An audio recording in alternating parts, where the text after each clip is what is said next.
और अब मैं विनम्र निवेदन करती हूँ बिहार की ऊर्जा, बिहार की प्रेरणा माननीय मुख्यमंत्री बिहार सरकार श्री सम्राट चौधरी सर से कि अपना उद्बोधन दें और हमें अनुग्रहित करें। बोलिए भारत माता की, भारत माता की।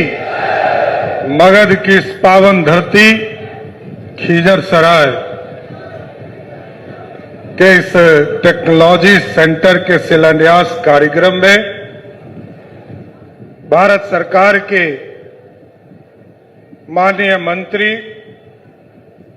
बिहार सरकार के पूर्व मुख्यमंत्री, मेरे लिए पिता तुल्य और लंबे समय तक इस इलाके का सेवा करते रहे आदरणीय जीतन राम मांझी जी,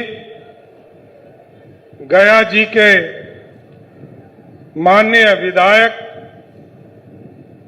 और बिहार विधानसभा के अध्यक्ष डॉक्टर प्रेम कुमार जी, हमारे भाई मित्र साथी और बिहार सरकार के कृषि मंत्री आदरणीय विजय सिन्हा जी, बिहार सरकार के माननीय मंत्री मेरे भाई आदरणीय संतोष कुमार सुमन जी, बिहार सरकार की उद्योग मंत्री छोटी बहन सुश्री श्रेयसी सिंह जी, यहाँ के पूर्व सांसद आदरणीय डॉक्टर अरुण कुमार जी, पूर्व सांसद आदरणीय हरि मांझी जी,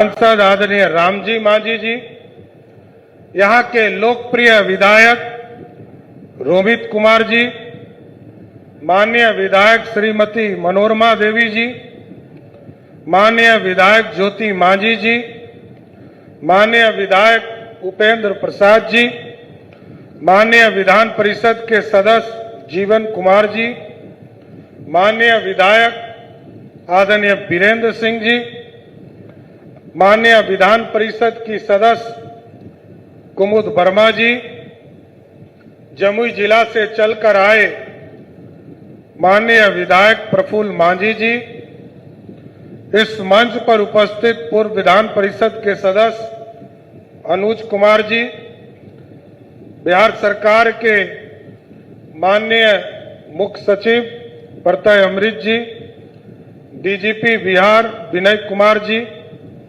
मेरे कार्यालय में मुख्यमंत्री के सचिव लोकेश सिंह जी, पंकज कुमार पाल जी, पथ निर्माण के सचिव, उद्योग विभाग के सचिव कुंदन कुमार जी, भारत सरकार के सचिव भरत खेरा जी, विकास आयुक्त रजनीश कुमार जी, भारतीय जनता पार्टी के जिलाध्यक्ष प्रेम कुमार चिंटू जी, विजय मांझी जी, अजय कुशवाहा जी, दिलीप सिंह जी, बंटी वर्मा जी, नारायण मांझी जी, अति पिछड़ा आयोग के सदस्य अमित कुमार दांगी जी, प्रमोद चंद्रवंशी जी, सम्मानित मंच और मंच के सामने उपस्थित तमाम भाइयों, बुजुर्गों, नौजवान साथियों, छोटे छोटे बच्चों, माताएं बहनों, आज साथियों आपके बीच में आया हूं और ये बड़ा ही हर्ष का विषय है कि आज मैं तीन जगह पर आदरणीय नरेंद्र मोदी जी के नेतृत्व वाली सरकार यहां पर टेक्नोलॉजी पार्क का शिलान्यास करने आया हूं। यहां के बाद मेरे को फिर यहां से आरा जाना है, आरा में भी एक्वा पार्क का शिलान्यास करना है और पटना में भी डेयरी से संबंधित एक कार्यालय का उद्घाटन करना है। मैं सर्वप्रथम देश के यशस्वी प्रधानमंत्री नरेंद्र मोदी जी का स्वागत करता हूं कि एक दिन तीन बड़ी योजना का शिलान्यास या उद्घाटन करने का मौका हमको देने का काम किया है साथियों। और ये साथियों, ये हमारे जीवन में बदलाव आने वाला है। आदरणीय जीतन राम मांझी जी बता रहे थे 170 करोड़ की योजना है। बिहार सरकार ने यहां पर 20 एकड़ जमीन दिया, तत्कालीन बिहार के लोकप्रिय मुख्यमंत्री नीतीश कुमार जी ने इस जमीन को देने का काम किया है साथियों। और उनका जो विजन था बड़ा स्पष्ट था, बिहार की समृद्धि में भारत जब विकसित होगा तो बिहार की समृद्धि भी उसमें दिखेगा। और अभी मैं रिपोर्ट देख रहा था, जिस बिहार में स्मॉल स्केल इंडस्ट्री पर कोई काम नहीं करता था सर, एमएसएमई पर कोई काम नहीं करता था, ये विभाग जब मांझी जी को मिला तो हमको लगता है कि मांझी जी भी समझ नहीं पाए होंगे कि हमको कौन विभाग मिला है।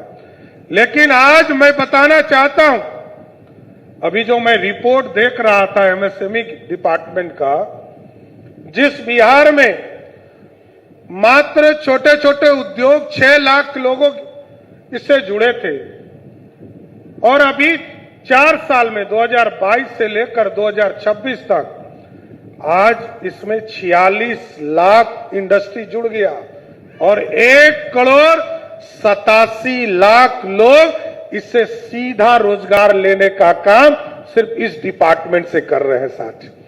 मैं तो आज पूछना भी चाहता हूं, कुछ विरोधी लोग ये कहते हैं कि बिहार में काम नहीं हो रहा है।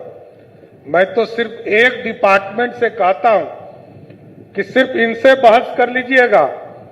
जब भी जीतन राम मांझी जी से सिर्फ पूछ लीजिए कि पिछले 4 वर्षों में कितने लोगों को रोजगार दिया, तो आपको पता चलेगा 1,87,00,000 लोगों को सीधे रोजगार देने का काम जीतन राम मांझी जी का विभाग देने का काम किया।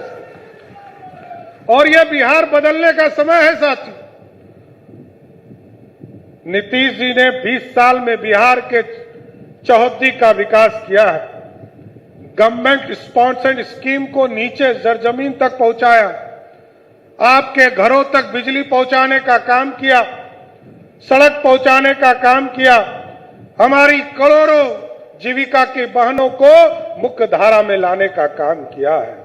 और साथियों, आपको जानकर खुशी होगी, जब इस देश में यशस्वी प्रधानमंत्री नरेंद्र मोदी जी आए, तब इस भारत में बिजली की क्रांति लाने का काम किया गया।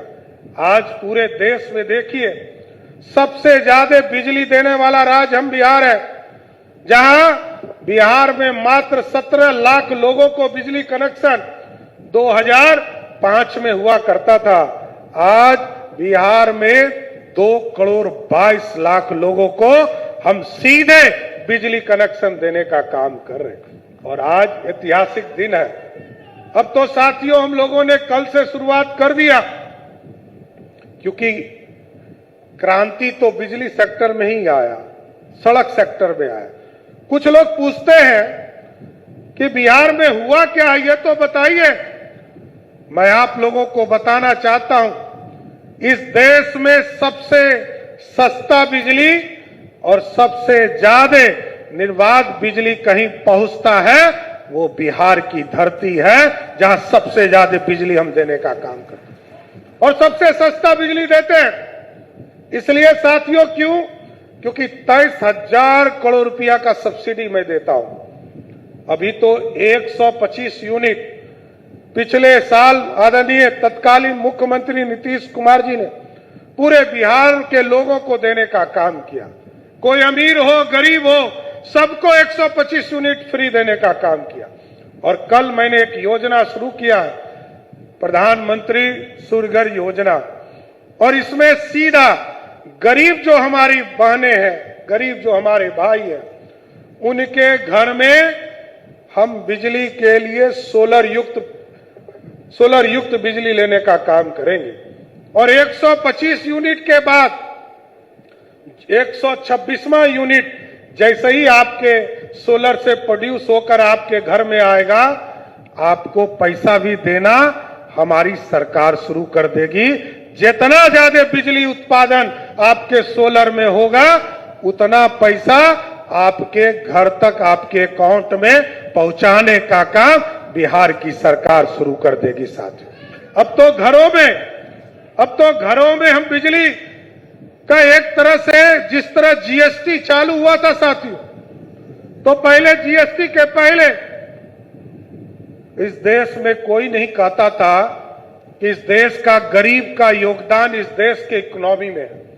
लेकिन मोदी जी ने जब जीएसटी लागू किया, आज कोई एक सामान खरीदता है, कोई कपड़ा खरीदता है, कोई सामान खरीदने बाजार जाता है, जैसे ही खरीदता है वैसे ही देश के इकोनॉमी में उसका रोल हो जाता है।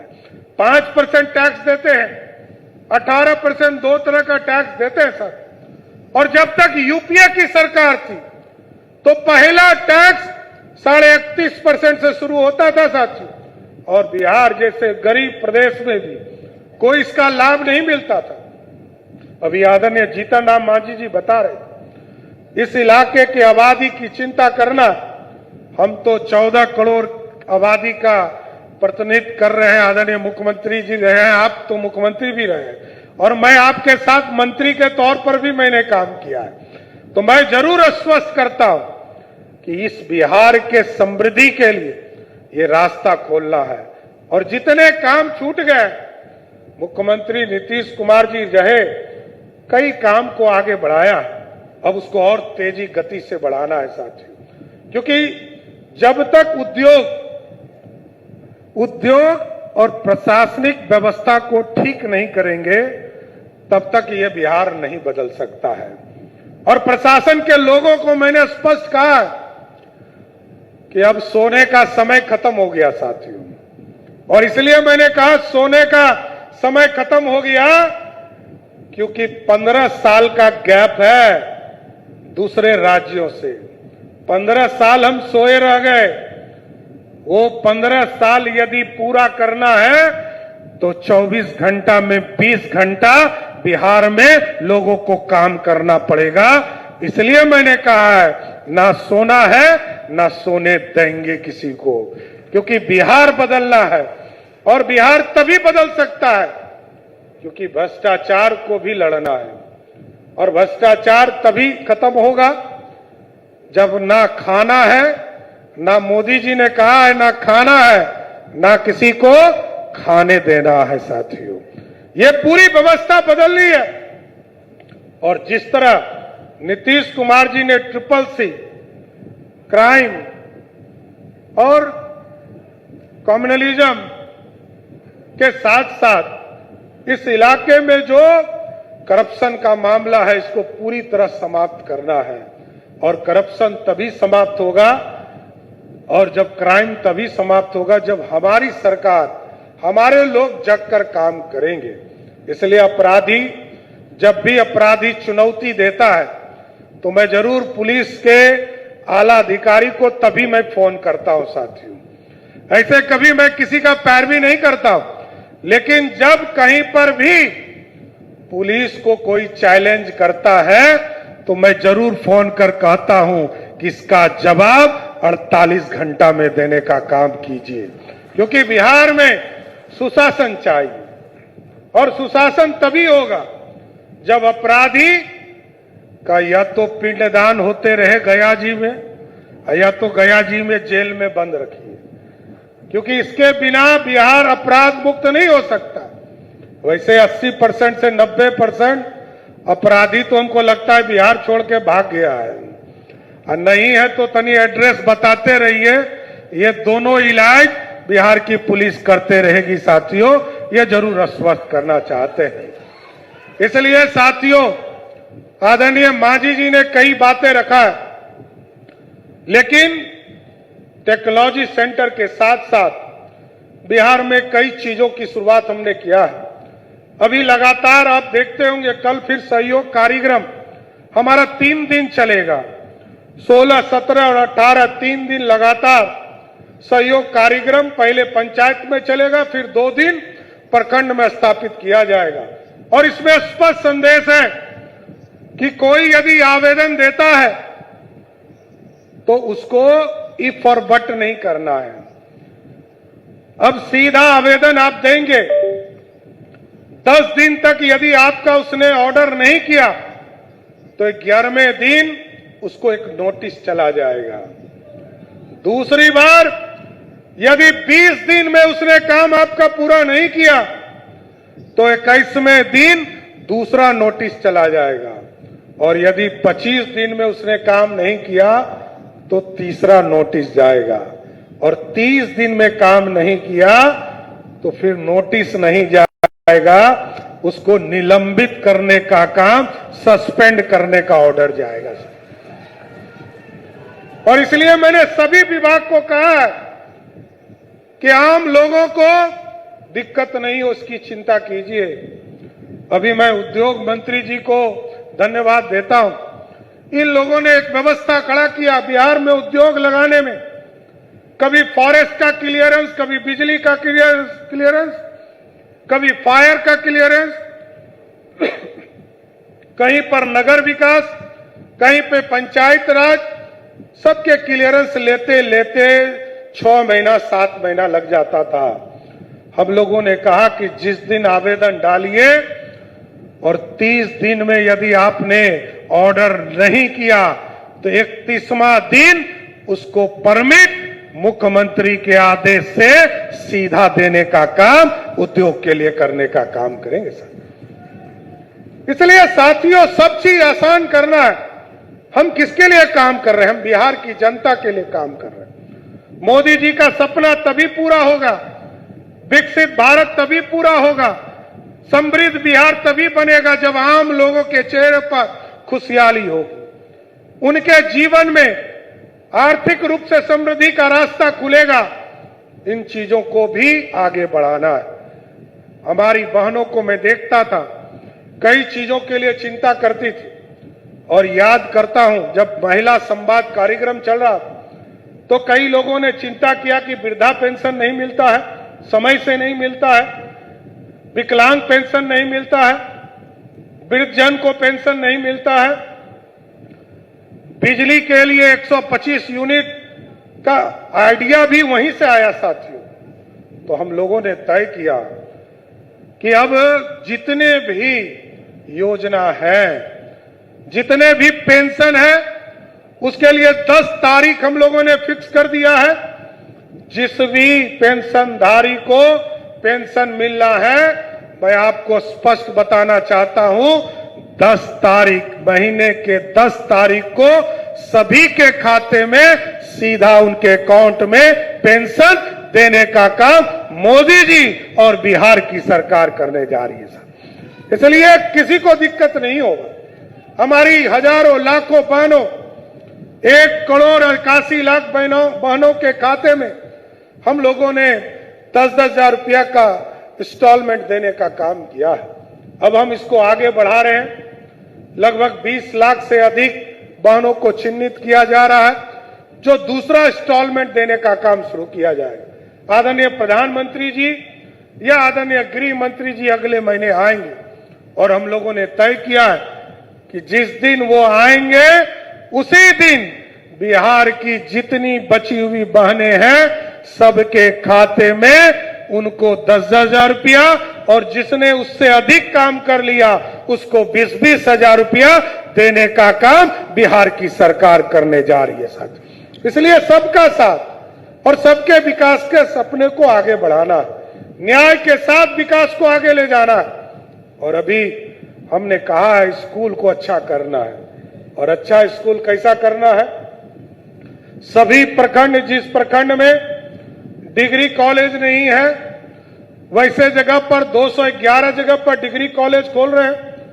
सभी प्रखंडों में हम मॉडल स्कूल बना रहे हैं, सरस्वती विद्या निकेतन बना रहे हैं। और इस मॉडल स्कूल में तब तक सम्राट चौधरी का सपना पूरा नहीं होगा जब तक उस स्कूल में नेता और अफसर का बेटा उस स्कूल में नहीं पढ़ेगा, तब तक सपना पूरा नहीं होगा साथियों। क्योंकि उस क्वालिटी तक ले जाना है। हमारे जो पदाधिकारी है, कर्मचारी है, हमारे जो नेता के बच्चे हैं, उस लेवल तक उस स्कूल को ले जाना है। वहां हमारे बच्चे कैसे नीट की परीक्षा का तैयारी कर सके, वहां कैसे 8 बजे रात तक पूरी तरह पढ़ाई और कोचिंग की व्यवस्था की जाए, जिससे कि हम पूर्ण रूप से आगे के दिनों में सारे कोचिंग सेंटर बंद हो जाए और सिर्फ बिहार सरकार का ही स्कूल चलता रहे, ऐसी व्यवस्था खड़ा करना है साथियों।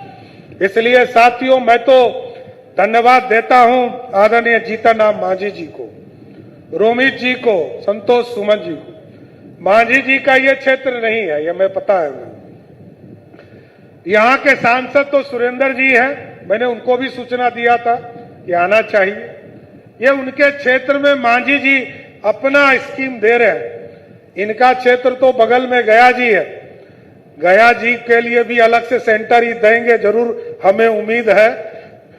लेकिन मांझी जी को इसलिए मैं धन्यवाद देता हूं कि सब अपने क्षेत्र में करते हैं, आपने क्षेत्र से बाहर आकर इस इलाके के लोगों से कमिटमेंट किया था कि इस पूरे खिजरसराय और अतरी विधानसभा को मुख्य धारा में जोड़ने का काम करेंगे।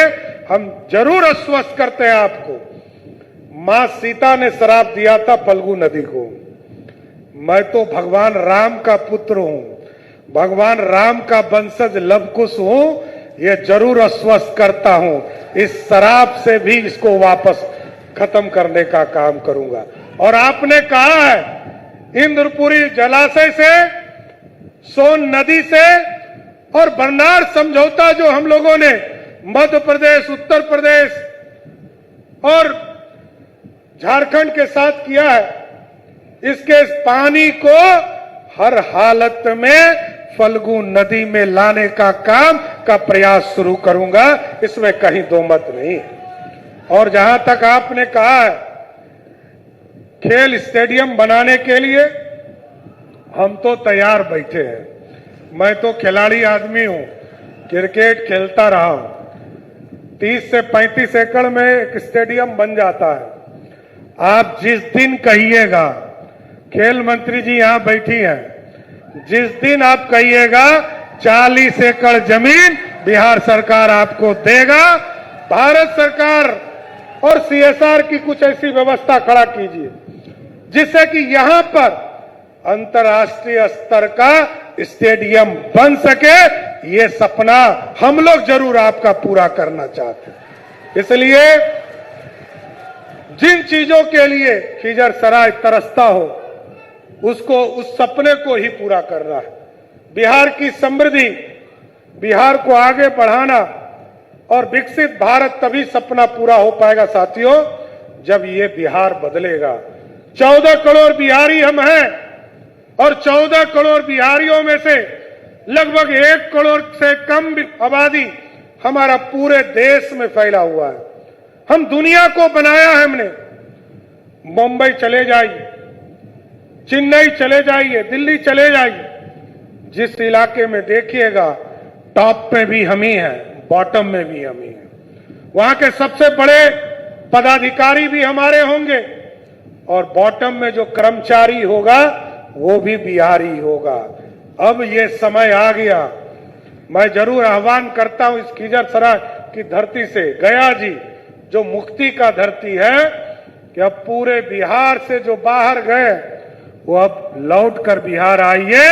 इस बिहार को सुंदर और विकसित बिहार बनाना है, इसमें सहयोग देने का काम कीजिए। इसलिए आज मैं फिर से खिजरसराय की इस पावन धरती पर 170 करोड़ का आपने आदरणीय मोदी जी और जीतन राम मांझी जी ने जो इस टेक्नोलॉजी पार्क का शिलान्यास करने का मौका दिया, यहाँ पे सड़क बनेगा, स्टेडियम बनेगा और मां सीता का जो श्राप है उस श्राप से भी मुक्ति दिलाने का काम हमारी सरकार करेगा। इसलिए साथियों मैं फिर से आप तमाम लोगों को बधाई देता हूं, शुभकामना देता हूं। मांझी जी को विशेष तौर पर शुभकामना देते हुए अपनी बातों को विराम देता हूं। एक बार जोर से बोलिए, भारत माता की, भारत माता की जय। जय श्री राम, जय जय श्री राम। अब मां सीता का नाम आएगी, आज बोलिए सियावर रामचंद्र की, सियावर रामचंद्र की। बहुत बहुत धन्यवाद।